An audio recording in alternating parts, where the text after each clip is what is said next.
Hello guys, in this video I will show you how to use the real-time converter, crypto converter on the BitScreener app. But first of all, I just want to mention, please don't forget to subscribe to my channel, because at 10,000 subscribers I'm going to show you my whole YouTube revenue statistics and my growth strategy, how you can make money online.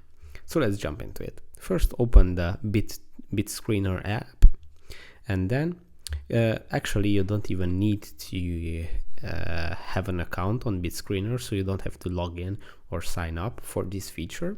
You just have to tap on the more icon on the right side of the screen, and at the top of the screen the third option is going to be the real-time converter, and if you tap on it you can use the real-time converter.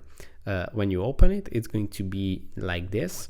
On the top it's going to be 1 Bitcoin, and you can see the converting prices below that to Ethereum, Litecoin, US dollars and Euro. As you can see right now, for 1 Bitcoin you can get $46,000, and from here obviously you can customize this.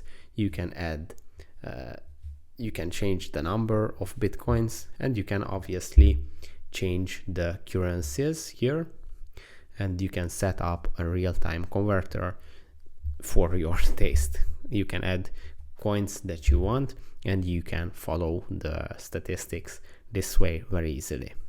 So that's it for this video. I hope it was helpful for you. If it was, please consider subscribing, and see you in the next one. Bye bye.